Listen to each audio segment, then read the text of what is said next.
Culture and Conflict in a Global Europe is a unique master's program. What we do, we put contemporary cultural conflicts at the center of academic inquiry. We do that by investigating these problems in a global context. So what this means is that we look at opportunities and challenges that globalization brings to Europe, but we also put under critical scrutiny the role that EU plays as a global actor.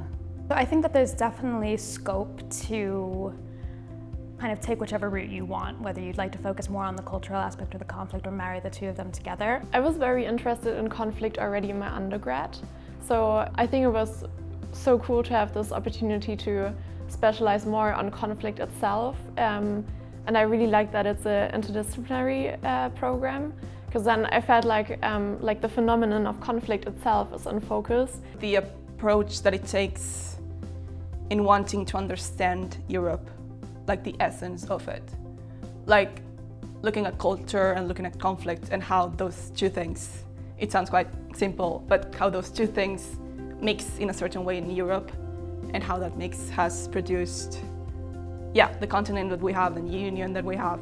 You will develop skills in research, analysis, writing and presentation, and you will also be trained in the methods of social science inquiry, including political science, international relations, media studies, anthropology and others.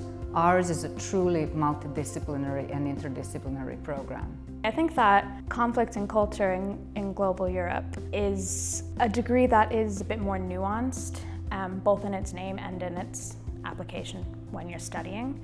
And I think that gets people really interested in hearing more about it, so it definitely is a conversation starter in that sense. I feel like I could specialize a lot in this year, but at the same time discover new topics that I'm interested in.